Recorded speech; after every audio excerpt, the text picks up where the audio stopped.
Hello everyone, welcome back to the channel. Today we will discuss what is Avogadro number in detail. So this is gonna be part 2 of mole. पिछली बार हमने देखा था मोल क्या होता है.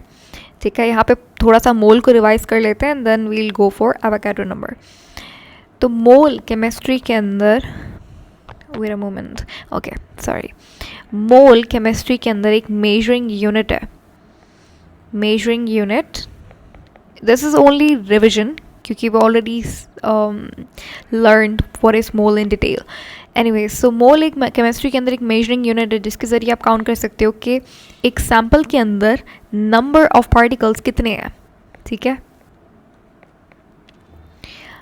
मोल represent किया जाता है लेटर एन से. इसकी एब्रीवेशन होती है MOL. ठीक है, और मैंने आपको फॉर्मूला भी लिखवाया था कि n यानी कि number of moles is equal to given mass divided by atomic mass या फिर मॉलिक्यूलर मास. ठीक है, एटॉमिक मास अगर कंपाउंड है, मॉलिक्यूलर मास अगर जो है वो आपका उल्टा बोल दिया ना मैंने, एटॉमिक मास अगर एलिमेंट है और मॉलिक्यूलर मास अगर कंपाउंड है. अब देखो, ये तो था मोल. अब मैंने आपने सुना भी होगा, आपने देखा भी होगा बुक्स के अंदर ऑफ कोर्स कि, और मैंने पहले बताया भी था कि एक मोल के अंदर, अब देखो मोल एक मेजरिंग यूनिट है जिससे आप नंबर ऑफ पार्टिकल्स काउंट करते हो. ठीक है, लेकिन इस फॉर्मूले से हमें नंबर ऑफ पार्टिकल्स नहीं मिलते, याद रखिएगा. इस फॉर्मूले से हमें नंबर ऑफ मोल्स का पता लगता है. और मैंने लिखवाया था कि एक मोल के अंदर ये कॉन्स्टेंट है 6.02 multiplied by 10⁻23 number of particles होता है. एक मोल के अंदर इतने पार्टिकल्स होता है. और ये नंबर क्या है? ये नंबर कांस्टेंट है. ये नंबर कभी चेंज नहीं होगा. और इसी नंबर को एवोगाड्रोस नंबर बोलते हैं, एवोगाड्रो नंबर. ठीक है, अब एवोगाड्रो नंबर क्या होता है? देखो, एक मोल के अंदर इतने नंबर ऑफ पार्टिकल्स होते हैं और ये कांस्टेंट है. ये नंबर 7.02 नहीं हो सकता. ये कांस्टेंट है, ये बदलेगा नहीं. तो इसी को हम लोग एवोगाड्रो नंबर बोलते हैं.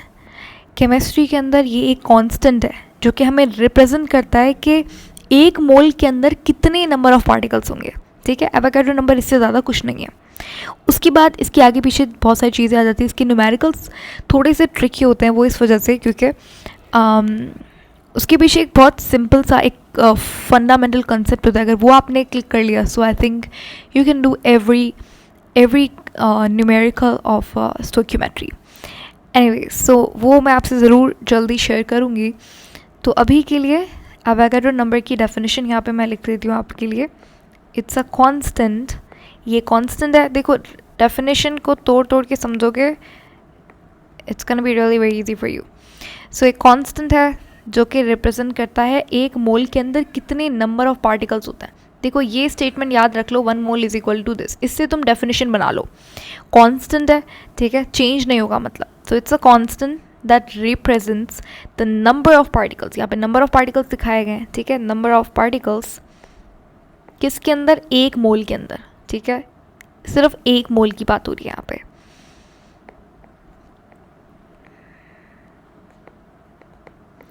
Okay, done.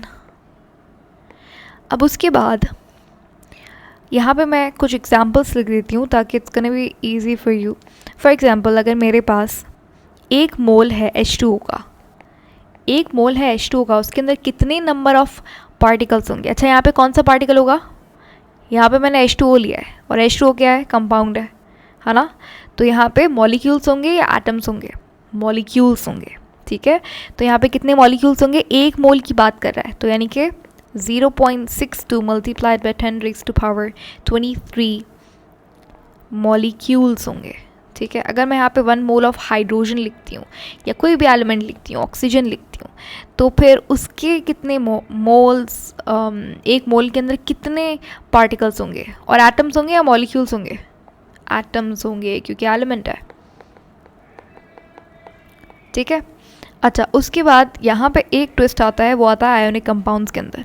जब आयोनिक कंपाउंड्स की बात करोगे, for example 1 mole of sodium chloride ले लेते हैं. ठीक है, यहाँ पे 6.02 multiplied by 10 raised to power 23 formula units होंगे। जब एक पूरी वीडियो है मेरे इस चैनल के ऊपर कि केमिस्ट्री के अंदर पार्टिकल वर्ड का मतलब क्या होता है, कभी कभी ये एटम भी कंसिडर होता है, मॉलिक्यूल भी, फार्मूला यूनिट्स भी, आयंस भी और क्रिस्टल्स भी। तो उसको समझने के लिए आई हाईली प्रेफर कि आप वो वीडियो देखो, तो आपका पार्टिकल का जो कंसेप्ट है वो क्लियर हो जाएगा।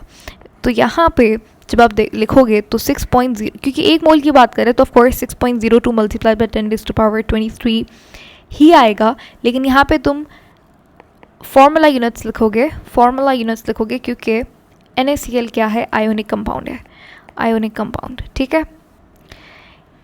H2O कोवेलेंट है, ठीक है, इसीलिए मॉलिक्यूल्स आया, सही है। अच्छा, यहाँ पे अगर आयंस की बात करो तो आयंस हमेशा अलग अलग लिखे जाते हैं, याद रखना। आयोनिक कंपाउंड्स के अंदर आयंस अगर तुमसे पूछे कि कितने आयंस होंगे सोडियम के और कितने आयंस होंगे क्लोरीन के, तो वो आप ऐसे लिखोगे कि 6.02 multiplied by 10⁻23 ions of sodium और इतने ही आयंस होंगे क्लोरीन के, ठीक है। तो आयंस आप अलग अलग लिखोगे, क्लियर। तो ये एक बहुत इंपॉर्टेंट MCQs भी बन सकता है, वो आपसे पूछ सकता है कि इस NaCl के अंदर कितने सोडियम के आयंस हैं। तो इसे 2 से डिवाइड मत कर लेना, सोडियम के आयंस जो है वो इतने ही होता है, ठीक है, और क्लोरीन के दोनों के सेम होता है। खैर, अब बात करते हैं फर्दर एवोगाड्रो नंबर के बारे में, थोड़ी सी एक्स्ट्रा इन्फॉर्मेशन जो कि MCQs के लिए काम आ सकती है। जैसे कि ये जो नंबर है, ये एक इटालियन साइंटिस्ट अमाडियो एवोगाड्रो का नाम था और इटली से उनका ताल्लुक़ था। इन्होंने इस नंबर को डिस्कवर किया था, अमाडियो एवोगाड्रो, ठीक है।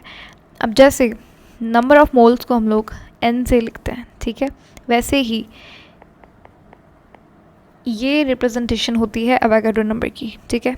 A से होता है एवोगाड्रो, N से क्या है, नंबर, एवोगाड्रो नंबर, ठीक है। और याद रखिएगा it's not Na, small a नहीं आएगा, ये सोडियम बन जाएगा। तो ये कैपिटल होंगे दोनों, ठीक है, लेकिन जो Na होगा ना वो छोटी साइज़ का होगा as compare to N, okay. अब अगर आपको पता लगाना है, अगर एक से ज़्यादा मोल है तो आप कैसे कैलकुलेट कर सकते हो कि इसके अंदर कितने पार्टिकल्स होंगे, क्योंकि ये नंबर तो किसके लिए, सिर्फ एक मोल के लिए। अगर मेरे पास 2 मोल हैं तो क्या करोगे, 2 से मल्टीप्लाई कर दो, है ना। अगर 4 मोल हैं क्या करोगे, 4 से मल्टीप्लाई कर दो, ठीक है। तो इसका सिंपल सा फॉर्मूला है, नंबर ऑफ पार्टिकल कैसे निकालोगे, नंबर ऑफ पार्टिकल कैसे निकालोगे आप, मोल, ठीक है, जितने मोल होंगे वो लिखे आपने, ठीक है। 2 मोल थे, 2 मोल लिखे, ठीक है, और एवोगाड्रो नंबर जो कि ये है, तो इसे मल्टीप्लाई कर दो, ये आपका बन गया बहुत सिंपल सा फॉर्मूला, लेकिन ये आपको न्यूमेरिकल्स के अंदर बहुत काम आएगा, बड़ा काम आएगा, ठीक है। अच्छा, इस फॉर्मूला को तुम इस तरीके से भी लिख सकते हो। अब मैं यहाँ पे एब्रीविएशंस का इस्तेमाल करूँगी, इतना ज़्यादा लिखा नहीं जाएगा। चलो, नंबर ऑफ़ पार्टिकल्स को N से रिप्रेजेंट करता है, ठीक है। मोल को किससे करता है, स्मॉल n से, ठीक है।